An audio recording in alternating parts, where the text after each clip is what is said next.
Un saludo desde América. Estamos al otro lado del Atlántico. Y un saludo desde el encierro. Llevamos nosotros por lo menos 30 días encerrados. Y yo pensaba que el encierro iba a ser aburrido, pero ha sido todo lo contrario. Hemos tenido más trabajo que nunca. Ahora los domingos nos reunimos en 3 cultos. Jamás yo me había reunido en 3 cultos. Y entonces, para reforzar toda esa militancia, pues tuvimos que poner el alarma de reloj a las 5:30 de la mañana. Acá son ¿qué horas hay aquí? Las 6:30 de la mañana. Esto es como si estuviésemos en un, ¿cómo le llaman? Un matutino, ¿eh? Un matutino después del día de la resurrección. Así que un saludo desde acá, desde América. Nos gozamos de estar con ustedes. Ya conocemos a mucha gente de la iglesia. Hemos estado viajando mucho para España. Nuestro ministerio usa a España como la base. Yo siempre he creído que España es una base para uno seguir expandiendo el evangelio, tanto por África, por el Medio Oriente y por toda Europa. Y en esta mañana, pues, yo quiero invitarlos a que tengamos una reflexión. No sé si que me estoy poniendo viejo, aunque soy un abuelo joven, pero siempre después de que pasa la Semana Santa, pues yo tengo mi devocional siguiendo las huellas del Jesús resucitado. Y siempre lo estudio desde que el día de la resurrección, por 40 días, estoy estudiando al Jesús resucitado como una preparación, porque yo le pido todos los días al Señor, Señor, lléname de tu Espíritu Santo. Y en pocos días, ya mismo, a finales de mayo, vamos a recordar lo que se llama el día de la fiesta de Pentecostés. Y ese día nace la iglesia. Y ese día los creyentes o los discípulos de Jesús fueron llenos del Espíritu Santo. Y bueno, hay muchas corrientes y posiciones sobre la llenura del Espíritu Santo. Yo tengo 2. Y después yo las voy a decir y después ustedes las discuten con el teólogo José Hernández. Pero para mí la llenura del Espíritu Santo es ser testigo de Cristo. Somos llenos para ser testigos de Cristo. Segundo, para mí la llenura del Espíritu Santo es que el Espíritu Santo viene a nuestras vidas y pone la mente de Cristo en nosotros y forma a Cristo en nosotros. Y entonces nosotros empezamos a parecernos a Cristo. Y todos aquellos que tienen un carácter muy fuerte, y yo no sé si, no me acuerdo si hay petardos, sí, petardos allá en España sí hay. Y entonces hay gente que tienen un carácter fuerte y entonces tienen como la mecha corta, así como el petardo. Entonces tú le pones fuego a esa mecha y explota inmediatamente. Pues entonces la llenura del Espíritu Santo es que entonces el Espíritu Santo llena a esa persona y hace que la mecha sea más larga para que no explote. Y entonces la imagen de Jesús empieza a manifestarse en la vida de ese ser humano. Y como estamos siguiendo las pisadas de Jesús, voy a leer 2 versículos primero del tema que quiero tocar en esta mañana. Vayamos todos a Hechos capítulo 1, versículo 3. Yo creo firmemente que la resurrección es el fundamento de nuestra fe y que nosotros tenemos que cada día buscar a este Cristo resucitado, a Cristo en nosotros resucitado. Y en Hechos capítulo 1, versículo 3 dice, después de padecer la muerte, se le presentó dándole muchas pruebas convincentes de que estaba vivo. Durante 40 días se le apareció y les habló acerca del reino de Dios. O sea, cada vez que yo leo ese versículo, a mí me fascina, porque Cristo muere, Cristo resucita, y Cristo se le aparece a sus discípulos y empieza a hablarle del reino de Dios.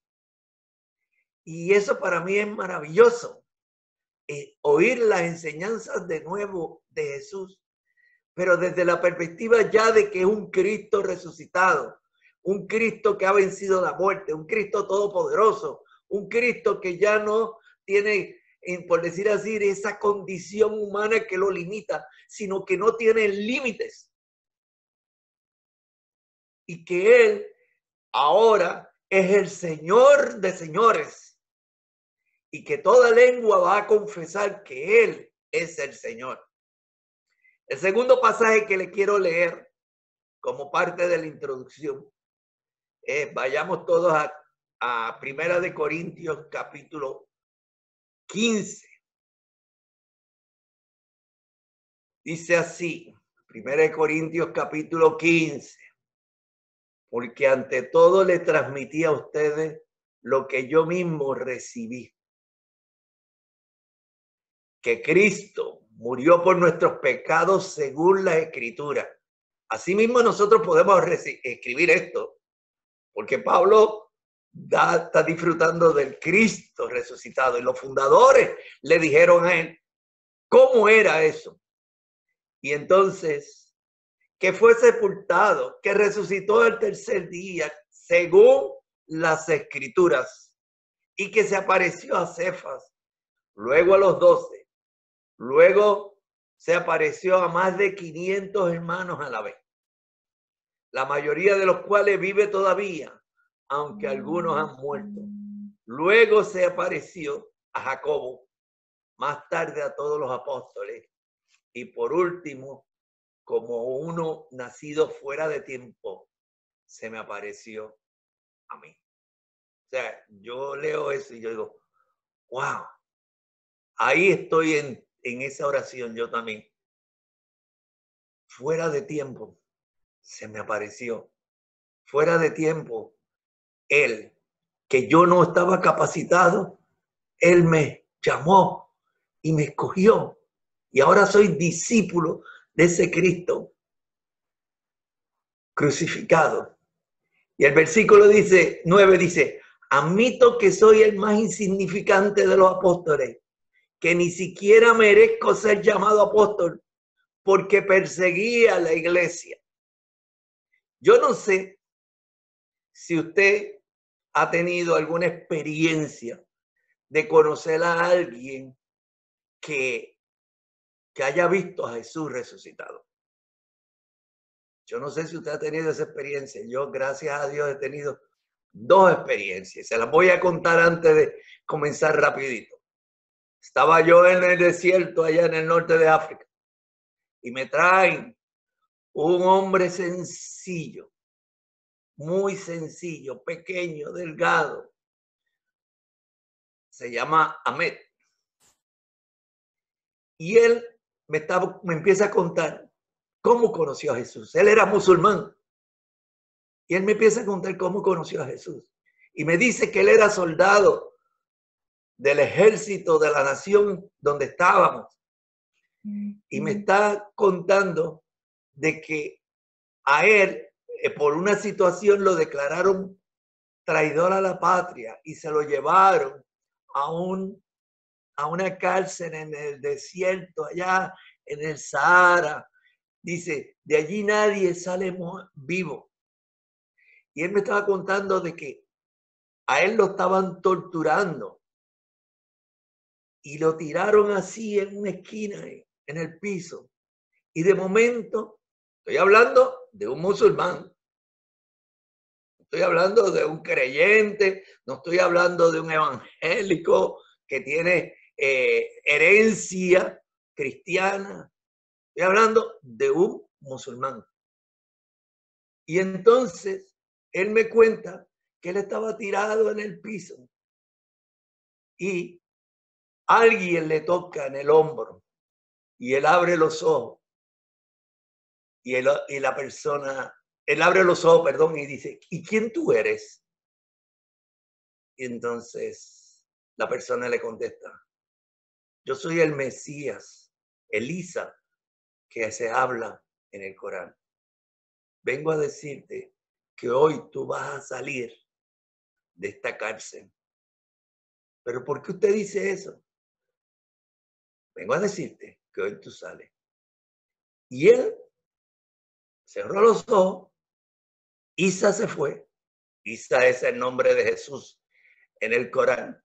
Y entonces él está tirado en el piso y a las horas vienen y le dicen, Ahmed,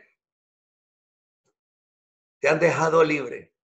Y él le dice, ¿y quién hizo eso? Entonces, como los musulmanes siempre contestan, le dice, Allah dio la orden. Y entonces lo dejaron libre. Y Ahmed salió de esa cárcel. Y ahora viene lo más impresionante de todo. Estuvo 10 años de su vida caminando por el norte de África, preguntándole a la gente, ¿usted conoce quién es Isa? Y nadie le podía decir.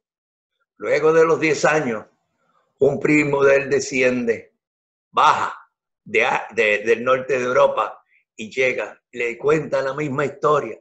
Y entonces ahí el primo le dice, eso es Jesús, el Mesías. Yo soy seguidor de él. Luego de 10 años, Ahmed le entrega su vida a Jesús. Y entonces, ahora mismo, Ahmed es pastor en el desierto del Sahara con las tribus. Jesús se aparece. Jesús se le apareció a Ahmed. Y entonces, la segunda experiencia que he tenido es, una vez estaba allá pegado en la frontera con Siria y conocí a 2 mujeres refugiadas que salieron del campamento de refugiados y entonces llegaron a donde nosotros estábamos porque Isa se le había aparecido y le había dicho a ella, vayan al campo, a la ciudad y busquen a mis discípulos. Y nosotros nos quedamos totalmente sorprendidos. Ese es el Jesús resucitado. Ese es el Jesús que nosotros tenemos que seguir. Ese es el Jesús que está vivo y que nosotros tenemos que vivir para él. Y entonces, ¿qué le puedo decir? Yo tuve un encuentro hace 48 años con ese Jesús resucitado. Ahora vamos a tener una experiencia caminando con Jesús después. Vayamos todos rapidito a Lucas capítulo 24, versículo 13 al 15. Esa es la famosa historia de los caminantes de Emaús. Ese mismo día, 2 de los seguidores de Jesús iban a Emaús, un pueblo a 11 kilómetros de Jerusalén. Se me olvidó decirle que estoy leyendo la versión, la nueva traducción viviente. Mientras conversaban, de todo lo que había pasado, Jesús se le acercó y empezó a caminar con ellos. Pero ellos no le reconocieron. Jesús le preguntó, ¿de qué están hablando en el camino? La caminata de Emaús es una aldea a 10 o 12 kilómetros al noreste de Jerusalén. Y para mí esta es una de las historias más vividas del tiempo de la resurrección o después de la resurrección. Momento de la aparición de ese Jesús resucitado. Tuvo lugar durante el domingo de resurrección. Uno de los discípulos es identificado como Cleofas. La otra persona bien pudo haber sido su esposa. Mientras caminaba conversaban de los asombrosos acontecimientos que habían ocurrido recientemente en Jerusalén. Mientras hablaban, se les sumó Jesús el resucitado. Observe lo que dice Lucas acerca de él. Según el versículo 16, los discípulos tenían los ojos vedados. No pudieron reconocer a Jesús. Y a veces nos pasa a nosotros que tenemos esos ojos vedados.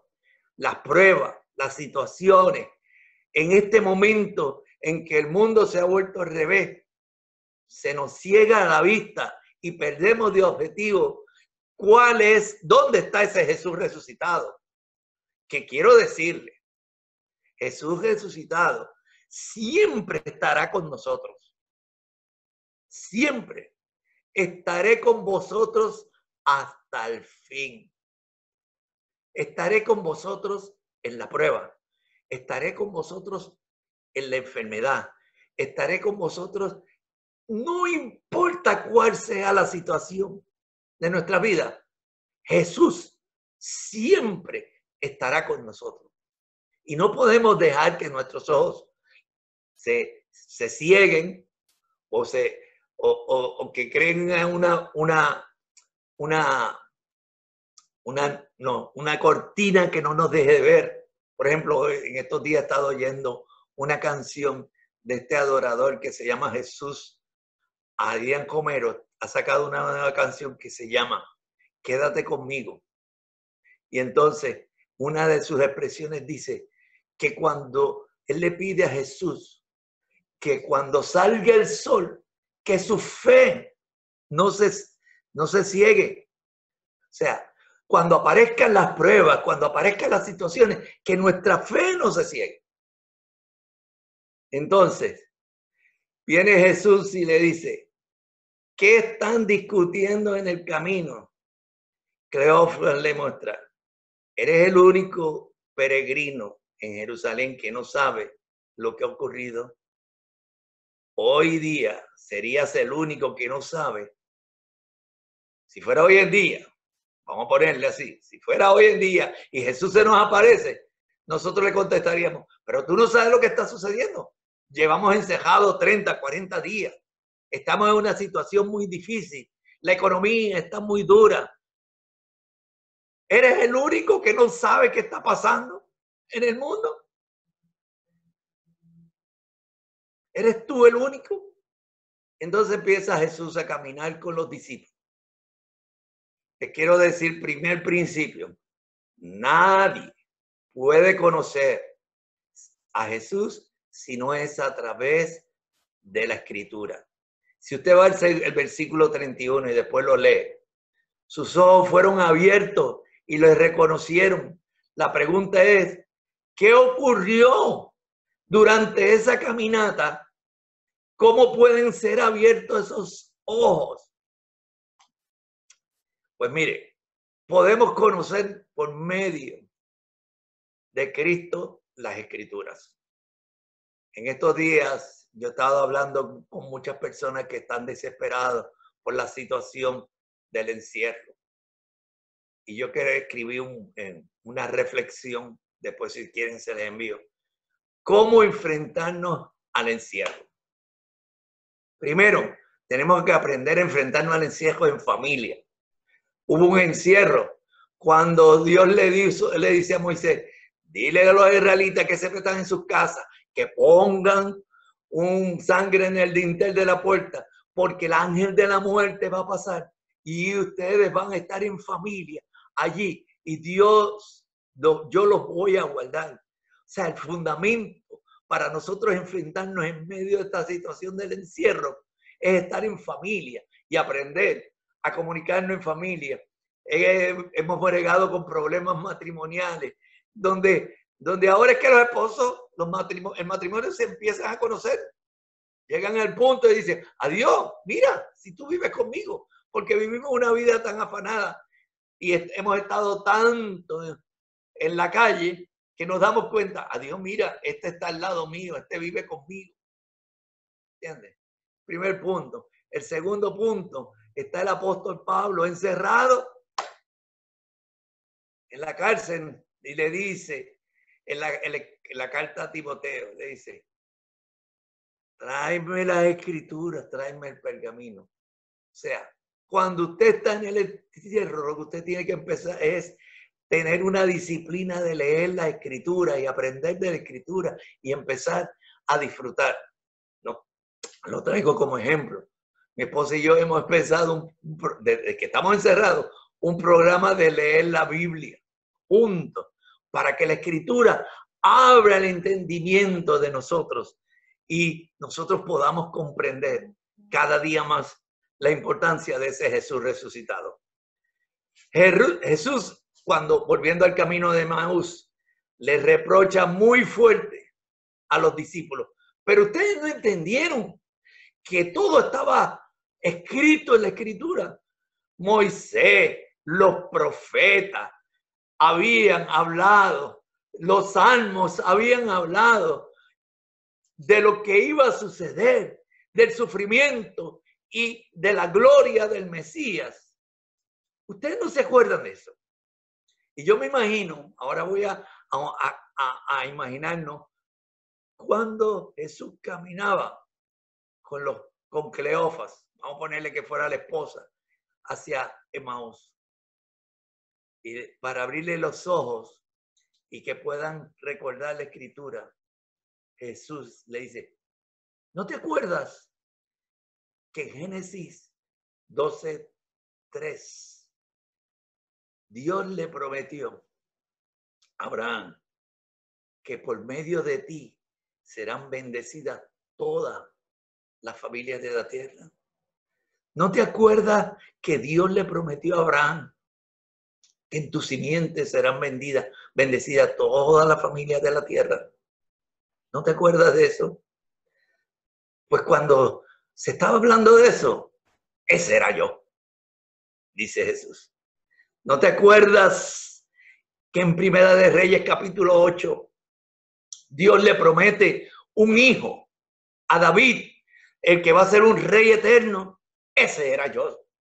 ¿No se acuerdan cuando el profeta Isaías decía que el Mesías iba a morir por nuestros pecados y que el castigo de la paz iba a venir sobre mí? ¿No se acuerdan de eso?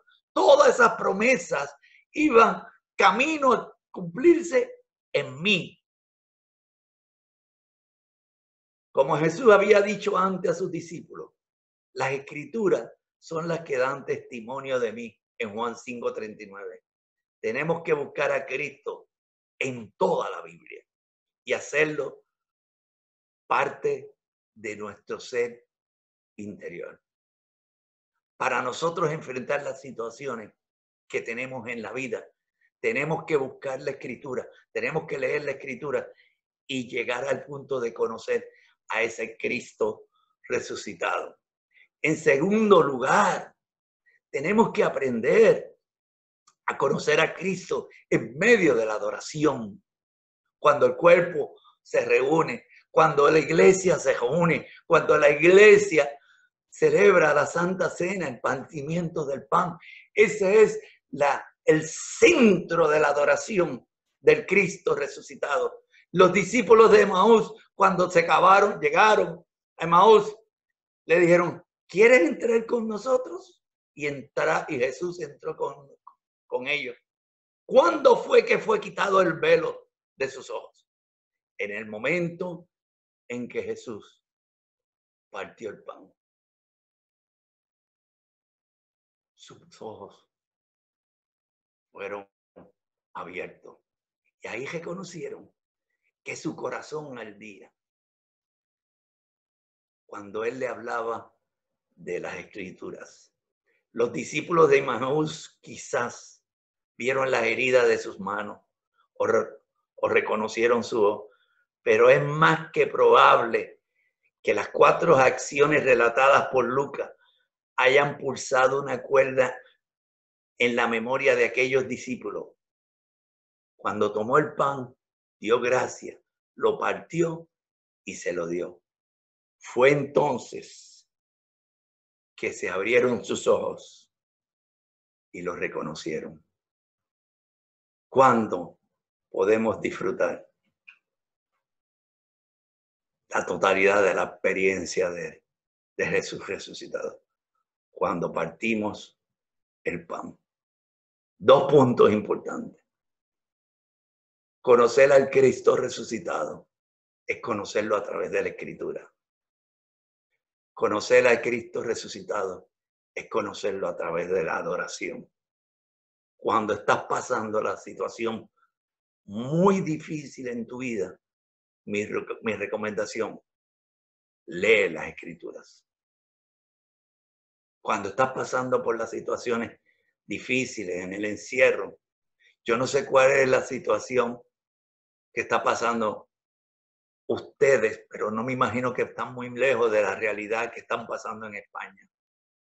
Por ejemplo, en Estados Unidos es impresionante. O sea, 28 millones de personas están desempleadas.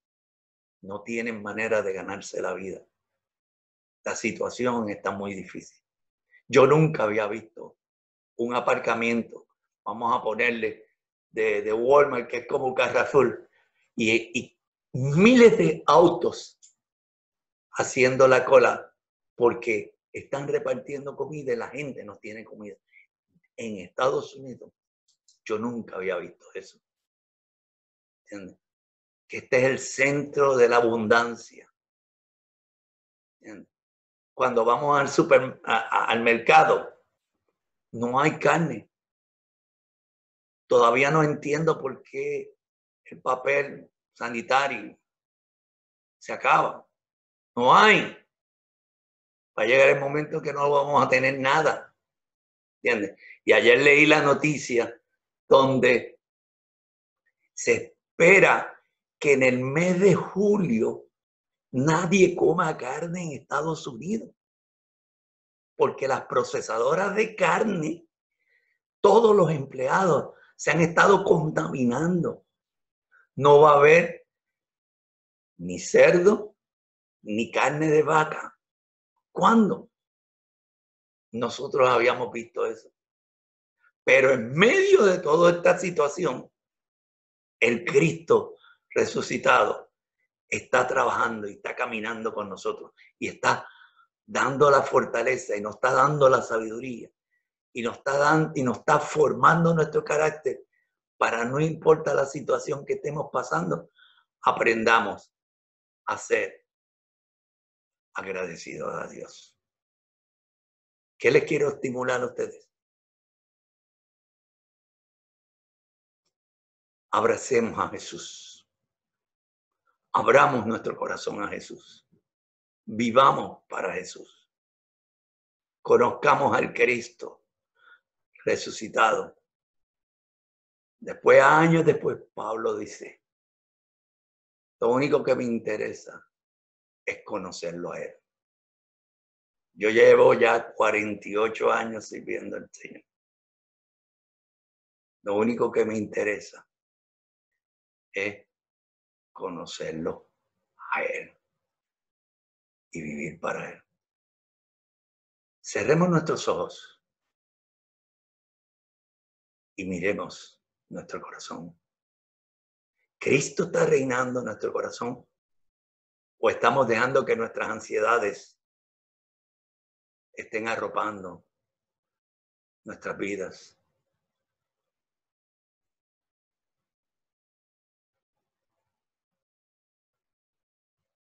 Confiemos en Él. Él estará con nosotros hasta el fin. Esa es la promesa. Él estará con nosotros hasta el fin.